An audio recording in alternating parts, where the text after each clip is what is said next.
Tu crois qu'elle te protège? Elle te contrôle.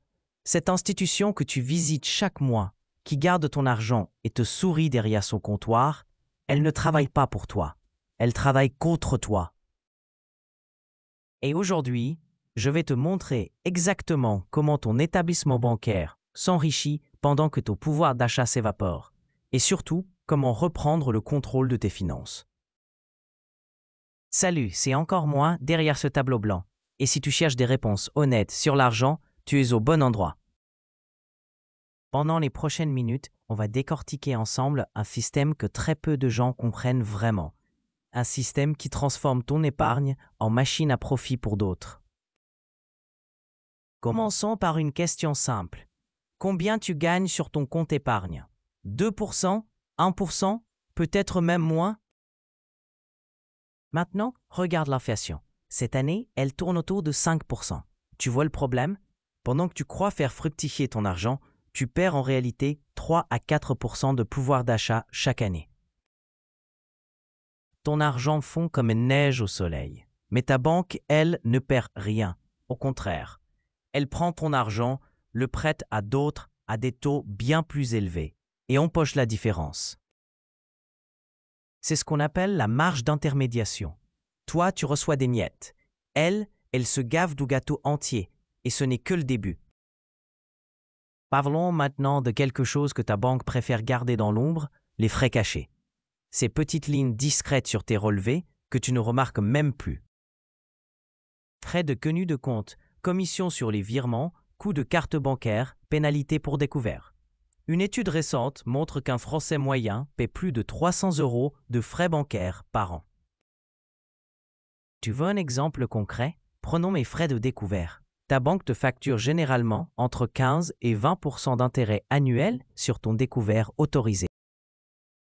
20%, c'est plus que la plupart des investissements boursiers.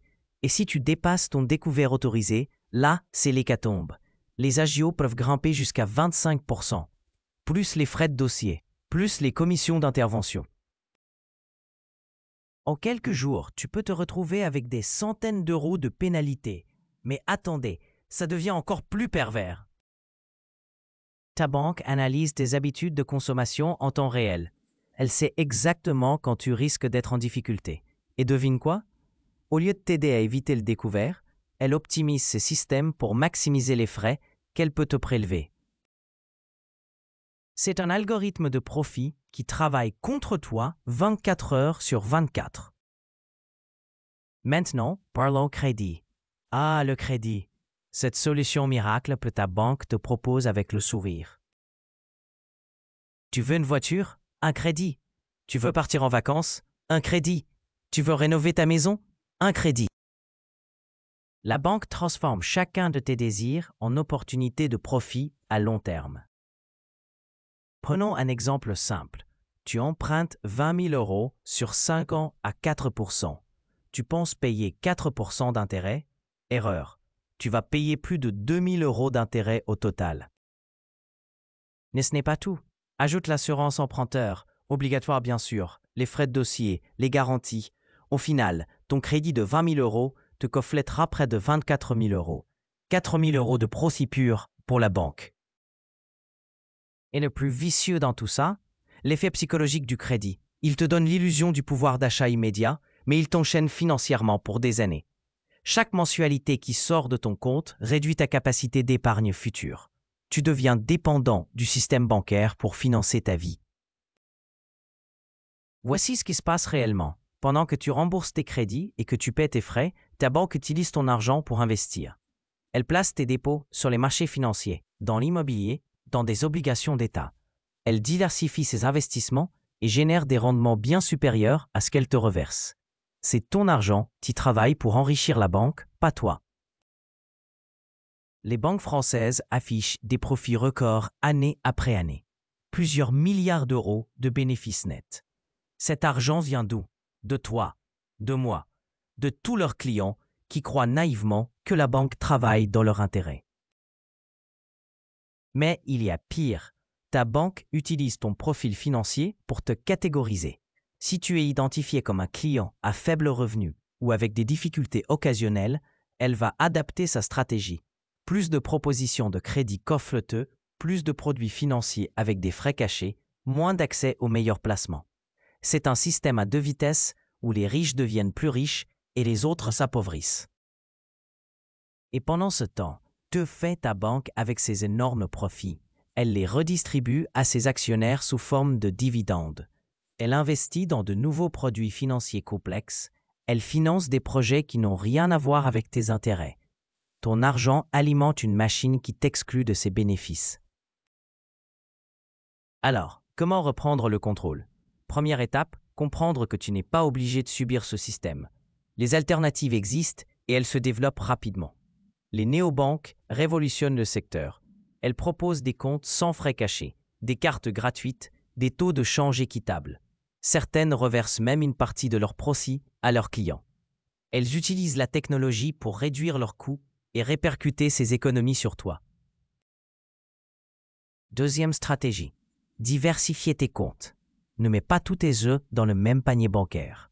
Répartis ton argent entre plusieurs établissements pour réduire ta dépendance et comparer les offres en temps réel. Troisième point crucial, éduque-toi financièrement. Plus tu comprends comment fonctionne l'argent, moins tu es vulnérable aux manipulations bancaires. Apprends à lire tes relevés, à négocier tes frais, à optimiser tes placements. Quatrième levier, utilise les alternatives d'investissement. Les comptes épargne traditionnels ne sont plus rentables avec l'inflation actuelle. Explore les livrets non réglementés, les assurances-vie en euros et unités de compte, les investissements en bourse via des courtiers en ligne moins chers. Cinquième stratégie, négocie tout. Tes frais bancaires ne sont pas gravés dans le marbre. Tes taux de crédit peuvent être renégociés. Tes conditions de compte peuvent être améliorées. Mais il faut demander. Et surtout, il faut être prêt à partir si la banque refuse. Le pouvoir est en train de changer de camp. Les clients informés reprennent le contrôle. Les banques traditionnelles commencent à sentir la pression de la concurrence et des nouvelles technologies. Elles sont obligées d'évoluer pour ne pas perdre leurs clients. Mais attention, ce changement ne se fera pas tout seul. Il faut que chaque client prenne conscience de sa situation et agisse. Il faut que tu deviennes un consommateur bancaire averti et exigeant. Voici ma recommandation concrète. Prends une heure ce week-end pour analyser tes comptes des 6 derniers mois. Calcule exactement combien tu paies en frais bancaires. Regarde le rendement réel de ton épargne après inflation. Compare avec ce que tu pourrais obtenir ailleurs. Tu vas être surpris des résultats. Ensuite, fixe-toi un objectif simple, réduire tes frais bancaires de 50% dans les 3 prochains mois. C'est réalisable si tu utilises les bonnes stratégies. Le système bancaire traditionnel a vécu. Une nouvelle ère commence où les clients reprennent le pouvoir sur leur argent. Tu peux soit subir ce changement, soit en profiter. À toi de choisir. Maintenant, j'ai une question importante pour toi. Dis-moi dans les commentaires, tu utilises encore une banque traditionnelle ou tu es déjà passé aux néobanques? Raconte-moi ton expérience, tes galères avec les frais cachés, tes réussites avec les alternatives. Ces témoignages vont aider toute la communauté à mieux comprendre les enjeux. Et si cette vidéo t'a ouvert les yeux sur le fonctionnement réel du système bancaire, partage-la autour de toi. Plus nous serons nombreux à comprendre ces mécanismes, plus nous aurons de pouvoir pour les changer.